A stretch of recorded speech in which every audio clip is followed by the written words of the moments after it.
नमस्ते। आप सभी लोग ने सुने होंगे कि जो अतुल सुभाष जी थे, अपने पत्नी के कारण उन्होंने सुसाइड कर लिया, आत्महत्या कर लिया। ऐसा क्यों होता है, आइए हम समझते हैं। भारत में क्या होता है, हर साल लगभग में 29,000 लोगों हत्या मतलब मर्डर होता है। कितना? 29,000 लोग भारत में मर्डर होता है। और भारत में आत्महत्या कितनी होती है? 1,53,000।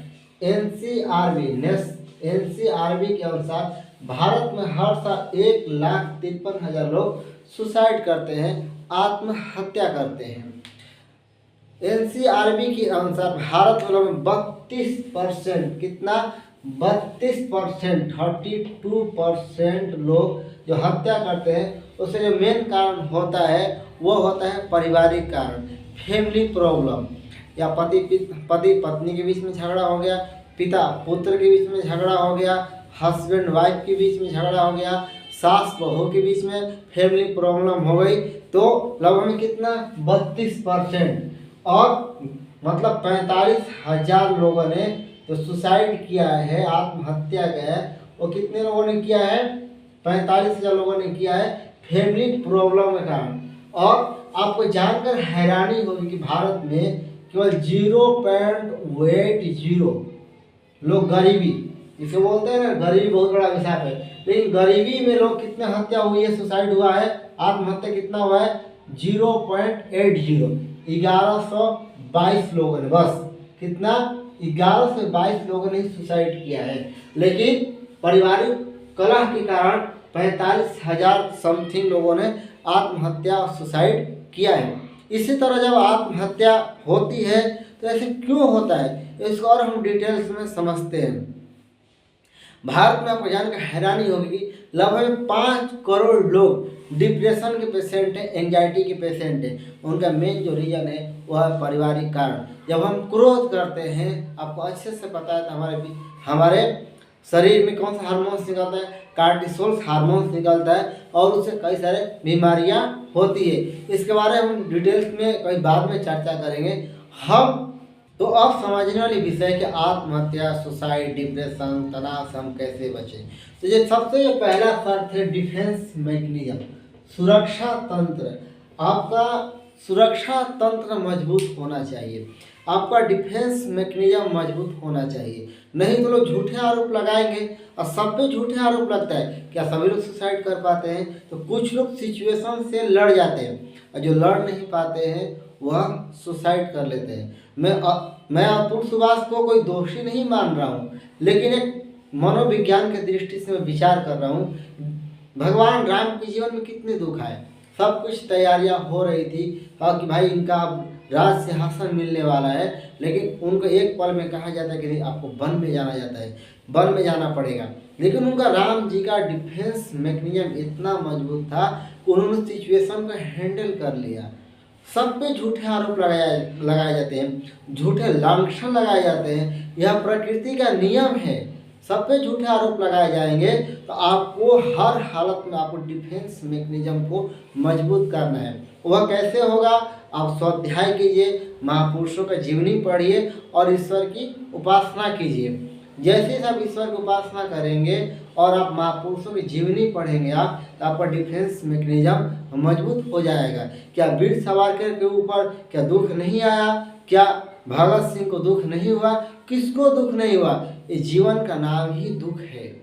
तो आपको सबसे पहले जो मेरा जो विचार है कि सबसे पहले आपका डिफेंस मैकेनिज्म मजबूत होना चाहिए कि समाज से आप लड़ सके।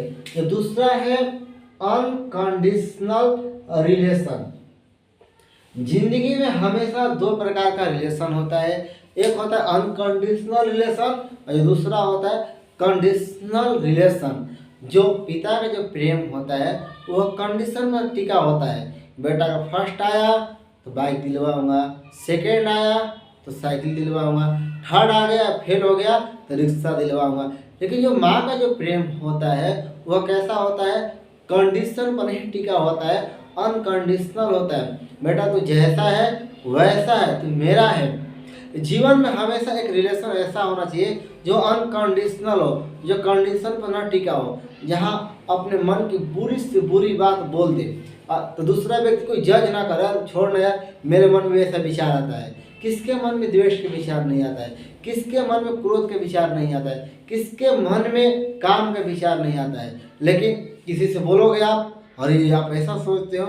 जीवन में एक ऐसा रिलेशन रखना चाहिए जहाँ अपने मन की बुरी से बुरी बात बोल सके, बमन कर सके। और जैसे आप देखेंगे अपने मन की बात पूरी किसी से शेयर कर देंगे आप, तो आप हल्का महसूस करेंगे। अगर आप किसी से बात नहीं बोल पाएंगे तो आपके अंदर विचार घुटन के रूप में पैदा हो जाएगा, वह कैंसर जैसा फैलता रहेगा धीरे धीरे, और आदमी लास्ट में डिप्रेशन में चला जाएगा या सुसाइड कर लेगा। एक जर्मनी के बहुत बड़े साइकोलॉजिस्ट हुए एरिक फर्म, उनकी किताब है द आर्ट ऑफ लविंग। इस किताब में इसका काफ़ी चर्चा किया गया है, जो आप पढ़ सकते हैं। तो आप जिंदगी में हमेशा लाइफ में कम से कम एक दो अच्छे फ्रेंड हो, माँ हो या कजन के साथ अनकंडीशनल रिलेशन रखना चाहिए, या अपनी मन की पूरी से बुरी बात बोल सके, कुछ भी बोल सके, यहाँ कोई जज करने वाला न हो। तीसरा है द आर्ट ऑफ लेटिंग गो। इसको पंजाबी बोलते हैं अरे मैनू की छोड़ो ना यार, यूपी बिहार में बोलते हैं अरे मटिया दो ना, रात गई बात गई। ये सीखना है द आर्ट ऑफ द लेटिंग गो, क्योंकि जब तक इसको हम नहीं सीखेंगे हमारा जीवन निरस हो जाएगा।